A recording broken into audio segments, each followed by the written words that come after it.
On December 9th, Jordan Munoz will be taking on Christopher Anderson for the 125-pound amateur still fist belt recently vacated by Christian Cortez.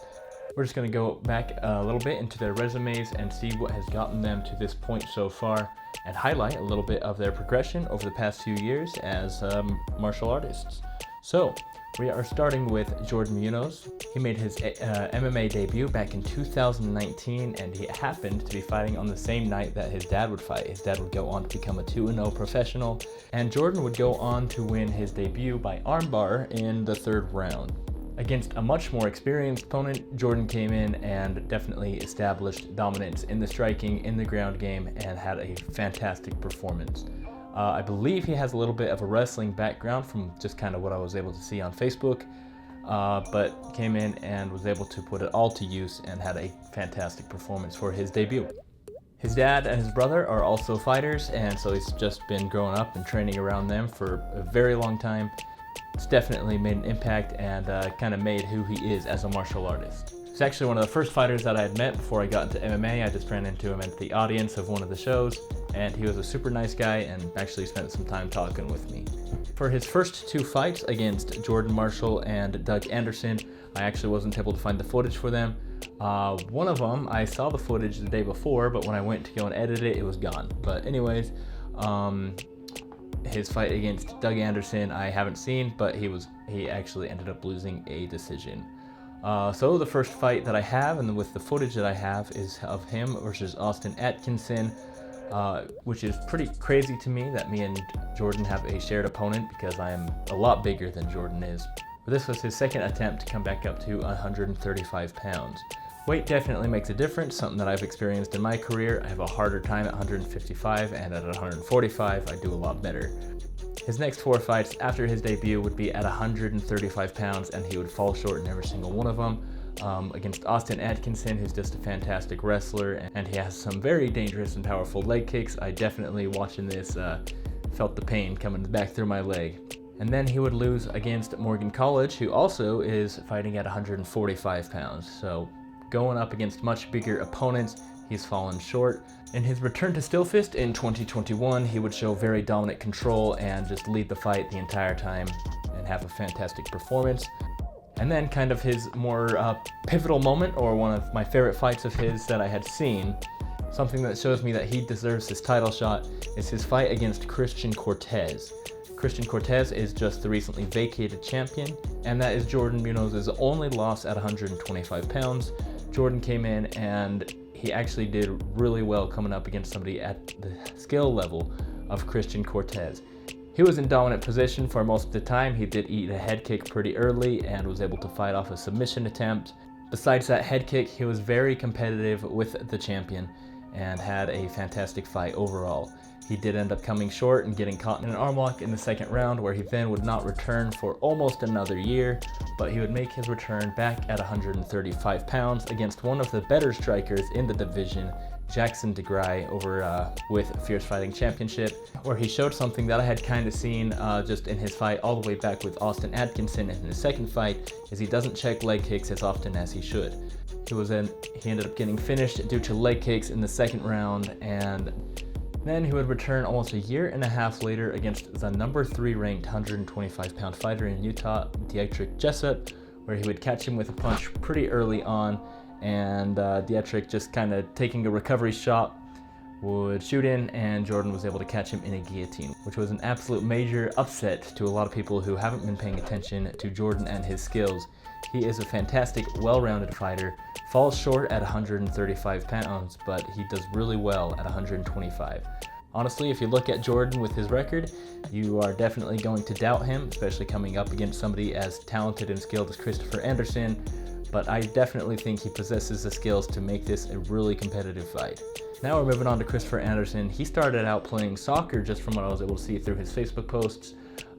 So he's always had an athletic background, and he started over at Excite MMA, and I believe he has one boxing match. But he definitely tends to prefer the ground game and the jiu-jitsu. He has more of a dominant wrestling jiu-jitsu, whereas Jordan, I would say, has more of a classical Brazilian jiu-jitsu style. Chris is able to use his wrestling to put his opponents on his back, where he's able to use his submission game to try and get to their back, or just use ground and pound shots. Chris has always been a very well-rounded fighter. His first fight with Artis Lyles was a very fun and fast-paced one to watch. It was very close and kind of a dirty fight,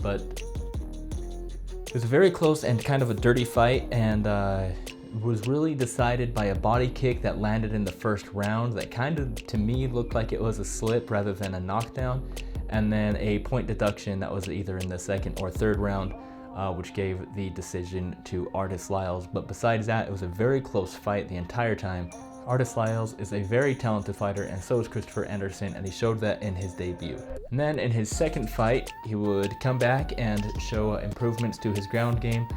In his first fight against Artis Lyles, when he was getting the takedowns, the strength and athleticism of Artis was able to make up and just kind of stop those takedowns from happening. But from what it looked like, Chris went and made the adjustments that he needed to in his wrestling to be able to not only get the takedown, but to be able to secure it and establish dominant position for the whole entire time. He got the body triangle on Daniel Martinez pretty early in the first round, and he was able to finish him with the rear naked choke in the second round, having a fantastic performance for his second fight.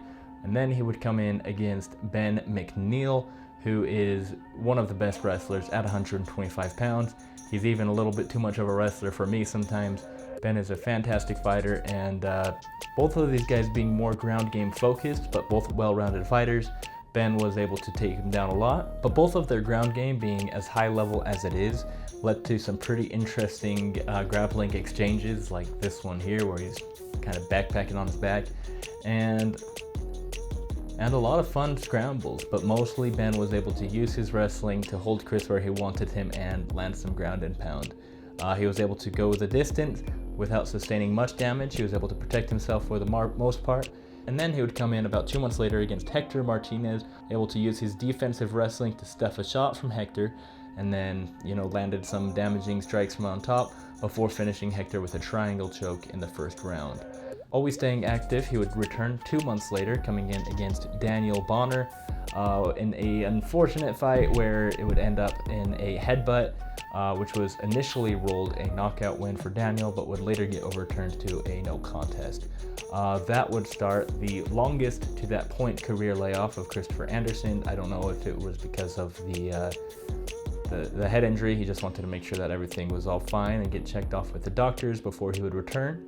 But when he would return, it would be up against Christian Cortez for the title, and this was another pretty competitive fight between Christopher Anderson and Christopher Cortez for the championship at 125 pounds.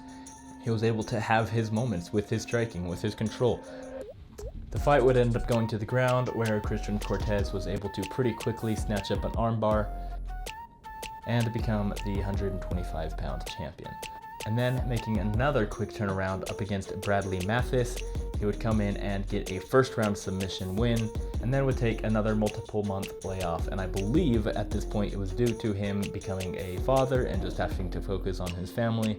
But up until this point, for Christopher Anderson's career, from what I had been seeing, he has made consistent progress in all developments of martial arts: his striking, his jiu-jitsu, wrestling, ground control, everything.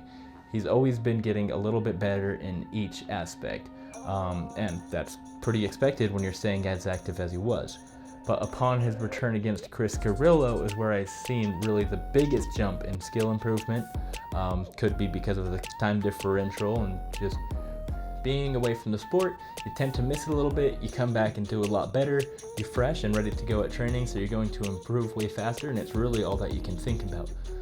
So he came back and he would go up against Chris Carrillo, who was making his debut, but he was a 6-3 boxer, which is a phenomenal boxing record. And Chris Anderson was able to outstrike him not only with the kicks, but with the boxing.